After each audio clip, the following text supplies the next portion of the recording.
UFC Fight Night 137, Charles Oliveira versus Christos Giagos.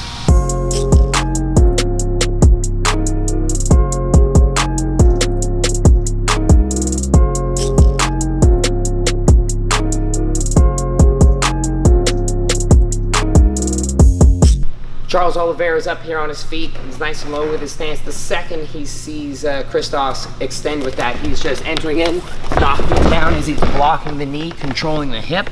Once Oliveira hit the floor, he was looking to pass right away. Nice, tight, high underhook. He knew exactly the steps that he was going through as he was trying to pass. That top leg, bottom leg was inside for that half guard. He's trying to step over. He goes to throw a knee. Christos on bottom gets that knee shield in to make that space. Right away, as that knee pulls back, that wizard is still there, knee comes back, that's like he's trying to get up. He still keeps that tight body lock, starting to free that off. Right away, seeing that back exposure, he's jumping on top underneath, stepping his leg right in, and fighting for that hand. Fighting for the hand, but the hand goes away from him, forward, and he comes on top for his control. They start to hit the ground. He lets go to control on top and look to hit. Christos starts climbing again, finding the hand to keep himself secure, sitting back on the hip. That left hand comes underneath for a half Nelson, sliding the hand forward. He looks for a free shot under the armpit to get a reaction for that elbow to come down, and he pushes the head, tucks, and we get the roll. Okay, super uncomfortable, gets that reaction of the head coming back, and we can tuck our hand under. Okay, I'm flaring my elbow to clear, secure, head sits in. I want my elbow in line with my partner's chin, here, ear to ear, and then I can extend from my pull. So like here for a whizzer, bang, I get myself out, he gets his tight body lock and he's trying to free, right? Like here, I would be trying to get my knee line on the other side of his. You know what I mean? Like he's trying to pop himself so he can get himself around. Like ideally, I'd want my right knee passing to the outside. So if he's trying to hop around towards my back, like if I can free my knee out here and he still keeps moving, trying to get around towards my back, it's easier for me to use that to stand up. Honestly, I would collapse back in and try to flip. Like with a butterfly and shit. Grab that body lock again. Right, for me, I'm trying to step up, boom. Keep going. At least here I have something I can start to turn, create some pressure with, but then he's probably gonna start re-wrestling me.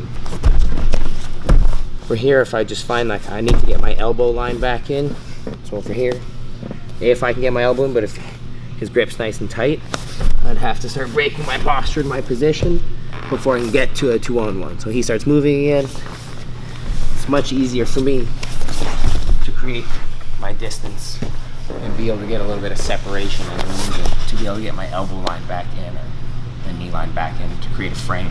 Next, check out this sick knee. We got Francisco Trinaldo versus Evan Dunham, brought to you by Scott Hudson. Evan Dunham starts looking for that lead uppercut cross combination. Here, comes close to it once. Francisco gets the timing on that. The next time he digs down, he's gonna throw this lead uppercut. That's gonna force him to bring his torso close. This is gonna give me an optimal target for my knee, all right? A little bit of good technique, a lot of timing, a little bit of luck as well. Boom. He crunches him with that knee. One more time, nice and slow. Off that lead uppercut, that torso's forward, that knee comes through. Ribs come forward, knee comes through. One more time. Rush. Very important detail on this knee, guys, is that when I'm coming through, it's really important to bring my hip through. I'm gonna step up on my lead toe and bring my hip through, all right?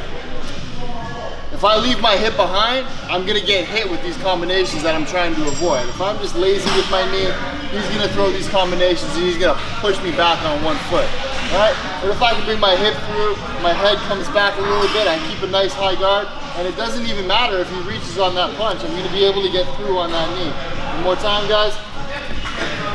All right, so if I have an opponent who's being repetitive with their combinations or repetitive with their technique, it can be anything. In this case, it was a lead uppercut cross. He's not reaching me really with either punch, and I have the ability to come underneath with my technique. right? He's coming in, he's leaving his midsection exposed. He's not really doing the right work, and I'm able to get the timing down on that technique, which is gonna allow me to find Evan Dunham when he's at his most vulnerable.